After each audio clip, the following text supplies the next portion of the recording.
Everyone, good morning all of you students. जैसा कि आप जानते कि कल हमने चैप्टर नंबर 17 किया था। चैप्टर नंबर 17 को हमने जस्ट रीड किया था, जिसका नाम है बाज और सांप।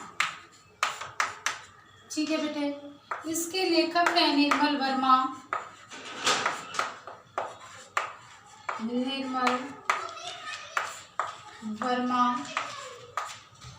ठीक है बेटे, चैप्टर नंबर 17 बाज और सांप, जिसके लेखक का नाम है निर्मल वर्मा। तो स्टूडेंट्स, आज हम इसके करेंगे प्रश्न अभ्यास। क्या करेंगे बेटे? प्रश्न अभ्यास, यानी कि एक्सरसाइज के क्वेश्चन आंसर हम करेंगे। जहाँ पर प्रश्न अभ्यास लिखा हुआ है, उससे प्रश्न अभ्यास जहाँ पर लिखा हुआ है वो वाले क्वेश्चन आप उतारेंगे और आंसर आप यहाँ से उतारेंगे। मैं आपको बोलकर बता रही हूँ। पहला प्रश्न हमारे पास क्या है? पहला प्रश्न है हमारे पास, देखिए बेटे,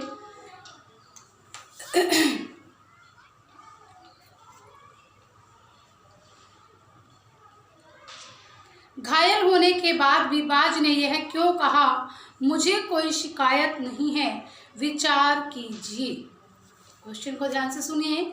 घायल होने के बाद भी बाज ने यह क्यों कहा, मुझे कोई शिकायत नहीं है, विचार प्रकट कीजिए। यानी कि वो घायल था बाज, फिर भी उसने ये कहा कि मुझे कोई भी शिकायत नहीं है। यानी कि ऐसा उसने क्यों कहा होगा, इसके बारे में आप बताइए। तो लिखिए, आंसर लिखिए। बाज, उत्तर नंबर 1।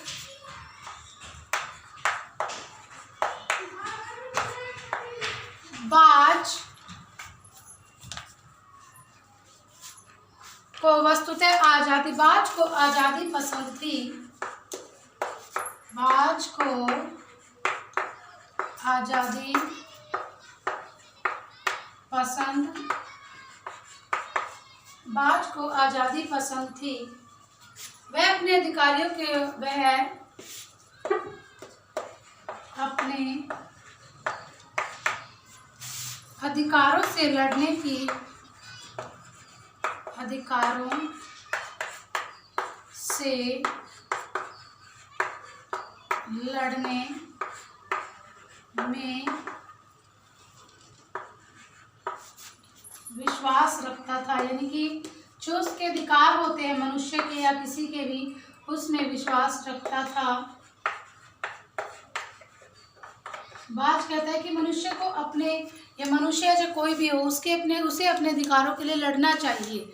उसको ये नहीं कि थक हार कर बैठ जाना चाहिए।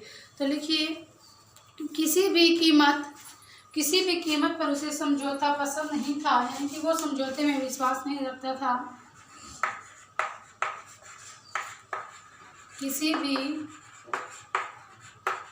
कीमत में उसे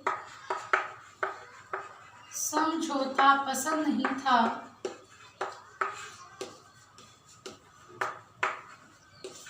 पसंद नहीं था।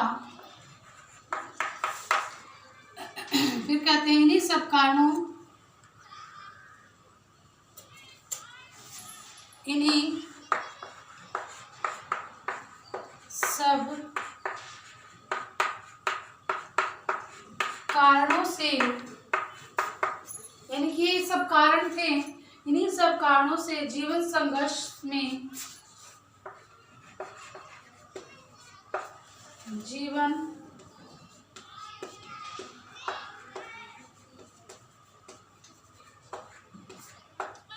संघर्ष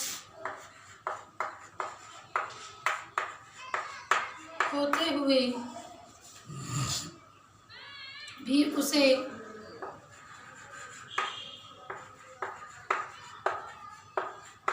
अपने जीवन से शिकायत नहीं थी।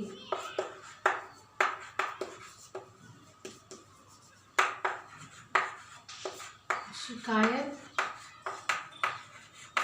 नहीं थी। फर्स्ट क्वेश्चन का आंसर यहाँ पर कंप्लीट होता है, आंसर नंबर सेकंड। तो क्वेश्चन देखिए, क्वेश्चन हमारे पास है बच्चे क्या, सेकंड क्वेश्चन। बच्चे सेकंड क्वेश्चन देखिए, कहते कि बाज जिंदगी भर आकाश में ही उड़ता रहा, फिर घायल होने के बाद भी वह उड़ना क्यों चाहता था। यानी कि बाज क्या एक पक्षी है, पक्षी का काम क्या आकाश में उड़ना ही है। तो कहते कि बाज आकाश में उड़ता रहा, लेकिन जब वो घायल हो गया फिर भी वो आकाश में क्यों उड़ता रहा, तो इसके कारण हमें बताने हैं। तो लिखिए, आंसर लिखिए।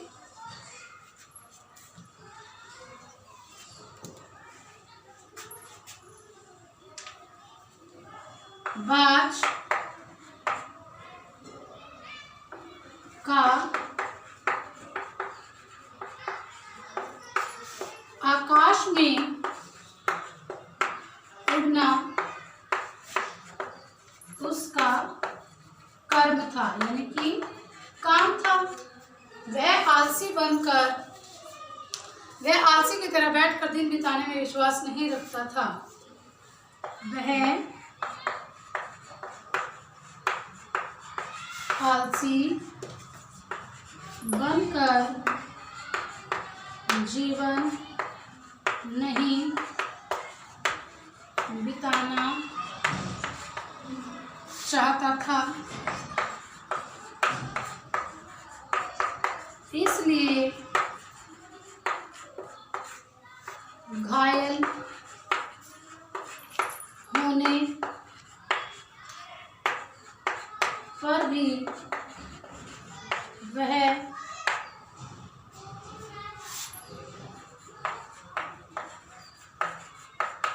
संघर्ष भरी जिंदगी जीना चाहता था। ठीक है बेटा, अब देखिए नेक्स्ट क्वेश्चन यहाँ पर आता है। इतना इसको पहले नोट कर लीजिए, फिर इसको यूज करने को दिखाई नहीं दे रहा भाई, ब्लर सी आ रही है थोड़ी। चलिए तब बेटे आज इतना ही करें, कल आपको क्वेश्चन नंबर 3rd और 8th कराएंगे, 3rd 4th 5th कराएंगे। तब तक आप इसका आंसर ढूंढ कर रखना। क्वेश्चन मैं आपके सामने रिपीट करती हूँ। क्या क्वेश्चन है हमारे पास, सांप उड़ने को मूर्खता मानता है, मूर्खतापूर्ण मानता था। सांप उड़ने की इच्छा को मूर्खतापूर्ण मानता था, फिर उसने उड़ने की कोशिश क्यों की। यानी कि चैप्टर से ढूंढना, चैप्टर आपके सामने स्टोरी है, उससे ढूंढना कि सांप एक तरफ तो ये कहता है कि जो उड़ना है वो एक मूर्खतापूर्ण काम है, वो एक तरफ तो ये कहता है, दूसरी तरफ वो ये भी कहता है कि वो आकाश में उड़ना चाहता है। तो ऐसा क्यों था, उसके अंदर आकाश में उड़ने की इच्छा क्यों जगी, किस लिए जगी मूर्खतापूर्ण कहने के बाद भी। जब वो आकाश में उड़ने की इच्छा को मूर्ख बता रहा है, वो मूर्खतापूर्ण बात कह रहा है, तो फिर वो उड़ने को क्यों आकुल है। इस क्वेश्चन का आंसर आप ढूंढ कर रखेंगे, कल हम लिखेंगे तो आप मैच करना कि क्या आपने जो मैंने क्वेश्चन का आंसर लिखवाया उससे आपका 1-2 लाइन इक्का दुक्का कुछ मिलता है। ठीक है, एज इट इज़ ना मिले, थोड़ा बहुत कुछ ना कुछ जहाँ जो इसका आंसर आना चाहिए कि आप उसके करीब करीब पहुँचे हैं, तो वो आप अपनी नोटबुक से करेंगे। ठीक है बेटे, thank you, have a nice day.